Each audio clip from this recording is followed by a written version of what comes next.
Welcome to NycosRPG. This is Jonathan Albin and Game Master Soapbox, and today we are talking about the hidden reasons why we play role-play games. And today, in particular, I have a surprise for you. I'm going to list off and talk about the primary reasons why people play role-play games, but there is a secret reason. There's a critically important reason why we play role-playing games that I'm going to be saving until the end, so make sure you stay with us until the end of the episode.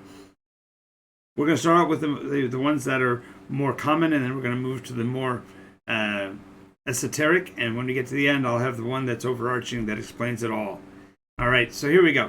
The first reason why we play role-play games is we do so because we want to have control and direction. Oh, dear. I've got so many things right in. Okay, so...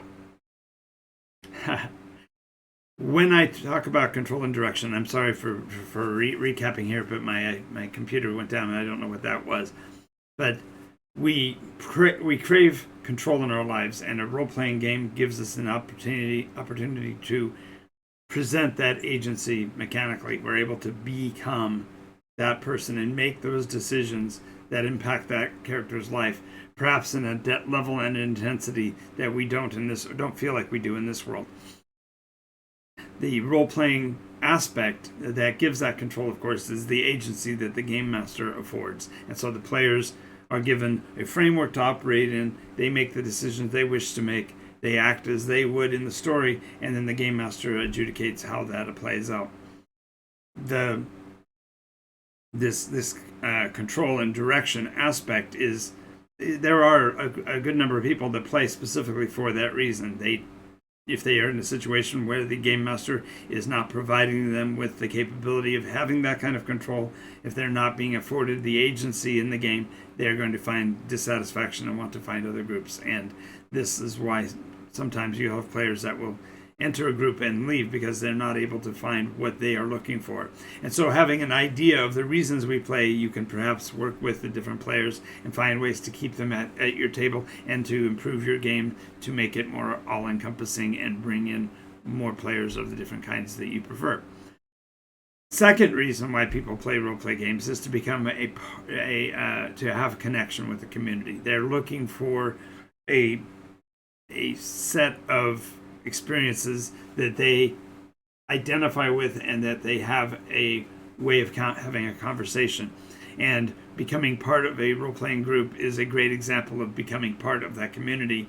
And that connection that we have as a brotherhood or a collective gives us comfort and gives us a sense of our own identity by giving us validation.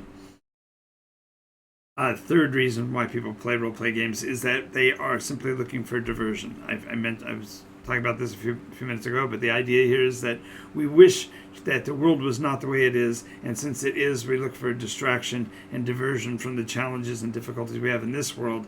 And a role-playing game gives us that opportunity. It gives us that structure so that we can divert our attention into this new line of thinking and thereby become a different person for a period of time and step away from the challenges that we have in this world. Beyond that, we also have the possibility of belonging. And while I did mention connection earlier, I'm repeating here.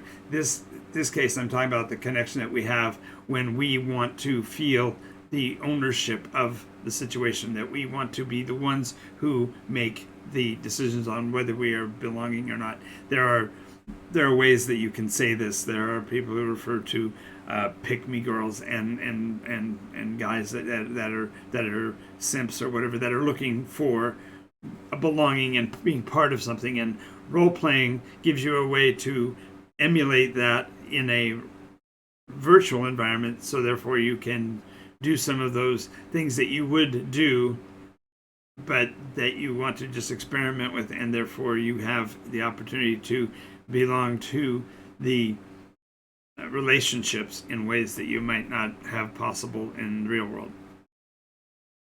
We also, all of us, like the idea of thinking that we're big, deep thinkers, that we have great thoughts, and having the ability to increase our awareness by increasing and expanding our imagination and our visualization skills is really critically important.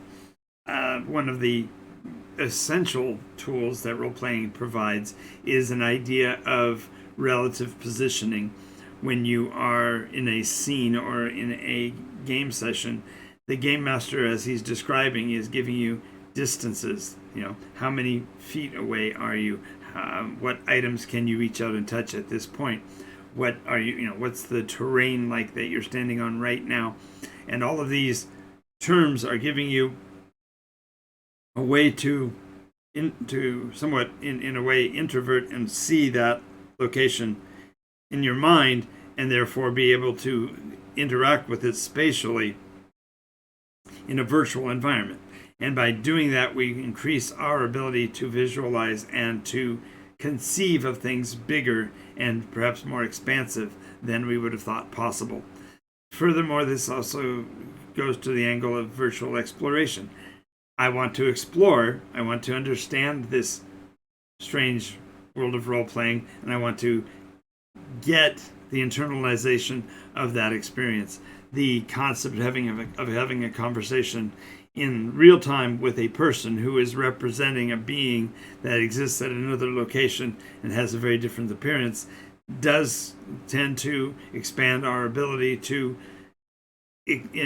experience, and it gives us a richer worldview perhaps than we would otherwise. And quite frankly, there are people who play games of all sorts, even role-playing games, because of the challenge and the competition. Some people have the idea that they're going to win a role-playing game by having the optimized character and the specific build bonuses from a meta environment to have the best character in the game. And while that's not a large portion, I don't believe, of the overall population that plays role-playing games, it is still a function and a facet of it.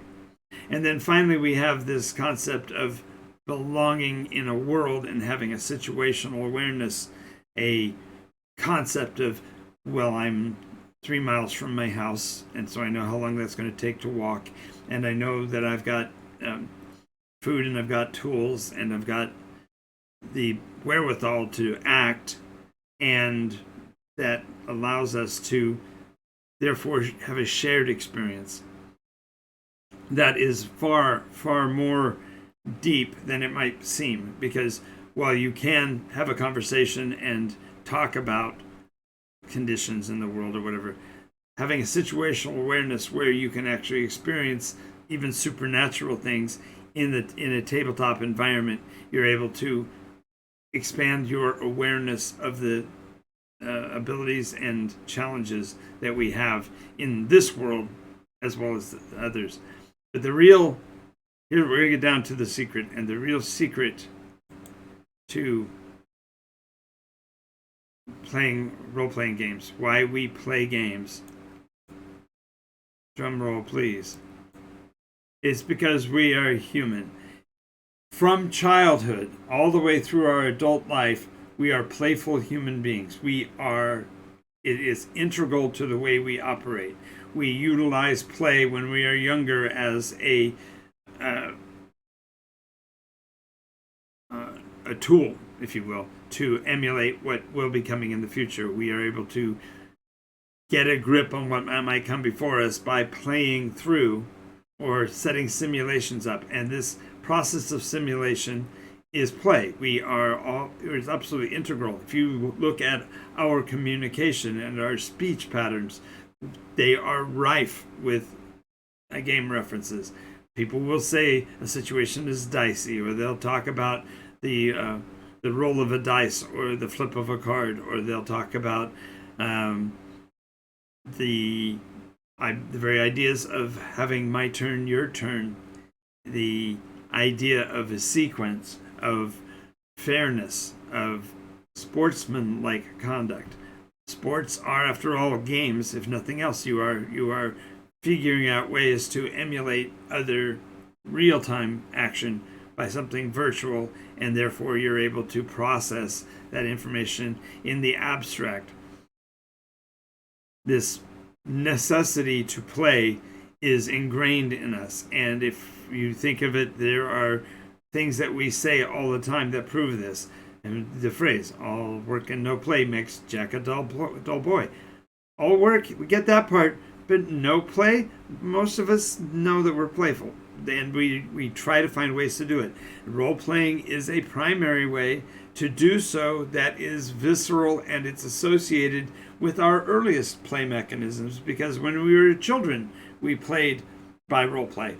We took on, we'd pick up our dad's suitcase or our dad's briefcase and head off to the office because we were playing. We were in the job world where we were playing house and doing all the things that you would do in a household, and we were imagining and working our brains through all of those situations. Role play is essential and integral to who we are, and so one of the major reasons why I do these videos is because I want to reach out to you, and I want you to understand how important it is that you get a chance to be playful and to be a part of something. I'm Jonathan Albin. I've been a game master for 50 years, and I will be doing so for the rest of my life. And if I can convey one thing to you, that if I could just convey one thing, I think, well, I can't. I get wound up, and the emotion just kind of kicks in. If there's one thing that I could convey to you, is that the method of role-playing games gives you agency and capabilities that you can't imagine if you've never played before. And my focus in life is to increase the number of people playing role-playing games, because it is the way that we can become better acquainted with each other, better acquainted with the way humanity is, and ultimately we can start to develop a level of empathy that we can't find in other methods. So I know this has only been a 20-minute presentation, and I've been wound up today, but this is what I want to get down to. Role-playing is important. It is who we are. And because of that, play is integral, and I want to have you included. So if you want to know more information about role-playing games in general, check out my YouTube page at NycosRPG.